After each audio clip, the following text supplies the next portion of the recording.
Hello everyone, ఈరోజు అయితే మనం masterpiece buffet, India biggest global buffet అనమాట. ఇక్కడ 500+ సీటింగ్ అయితే ఉంటుంది. 300+ ఫుడ్ డిషెస్ అయితే ఉంటాయి. Indian, Korean, continental, you name it they will get it అనమాట. సో మీకు తిని ఇంకా బోర్ అయితే కొడుతుంది. అన్ని వెరైటీస్ ఆఫ్ వంటకాలు అయితే ఉంటాయి.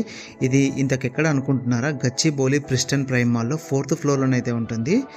వెల్కమ్ డ్రింక్స్ నుంచి మొదలు పెడితే starters, live counters, biryani, desserts బీభత్సంగా టేస్ట్ అన్నమాట. ప్రతి ఒక్క డిష్ అయితే నాకు చాలా బాగా టేస్ట్ అనిపించింది. ఇప్పటి వరకు మనకేంటంటే బూఫే అంటే మనకు బార్బిక్యూ నేషనే గుర్తొస్తుంది, కానీ ఇది మాత్రం దాని అమ్మ మొగుడు అన్నమాట. 1500 రూపీస్ వర్త్ కుమ్మి పడేయచ్చు. మీ ఫ్రెండ్స్ అండ్ ఫ్యామిలీతో విజిట్ చేయండి అండ్ ఇక్కడ ఫుడ్ని అయితే ఎంజాయ్ చేయండి. ఇలాంటి మరిన్ని వీడియోస్ కోసం నా ఛానల్ని అయితే సబ్స్క్రైబ్ చేయండి. నచ్చితే కనుక వీడియోని లైక్ చేయండి, షేర్ చేయండి.